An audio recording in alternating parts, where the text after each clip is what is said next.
All right, so we're going to take a look at an informal argument for the derivative of e to the x. And this is more of an argument that's there to give you some feeling of comfort that the derivative really is e to the x, because it's kind of odd for a function to be its own derivative. So if we look at this from a very informal standpoint, we're going to approach it very similar to what we did with cosine. The only difference is it's hard for us to make estimates as far as what the slopes are at particular points on this curve. So what we're going to do is we're going to actually just set up a difference quotient here. So I'm going to go ahead and in the top I'm going to say f of a plus 0.01. Alright, so a function value just a little bit past a minus f of a, and then we're going to put that all over 0 or 0.01. Alright, because that's going to give us a slope at each a value. Now it says add slider at a, so we'll do that. And then we're going to set the slider up so that it goes from maybe -5 up to 5. And we'll do a step size of 1.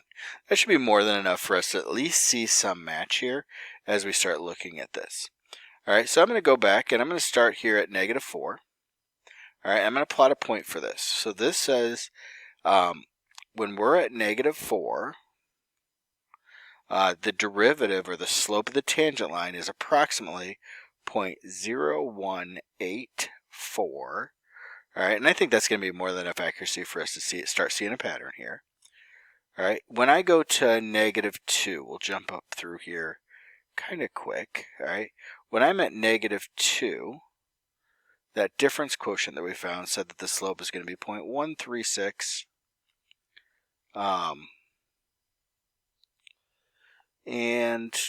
I lost my point there, so 0.136. Alright, and then when we got to 0, alright, at 0, it looks like our slope is going to be, so we get there, our slope's going to be 1.005.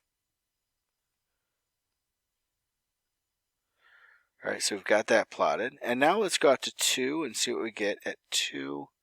And see if this keeps holding, because if I look over to the graph, notice that each of those points looks like they're right there on the curve. So at 2, we're at 7.426. So 2, 7.426.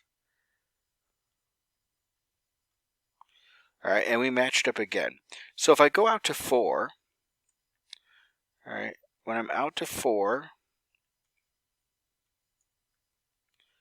we're going to be e to the 4th.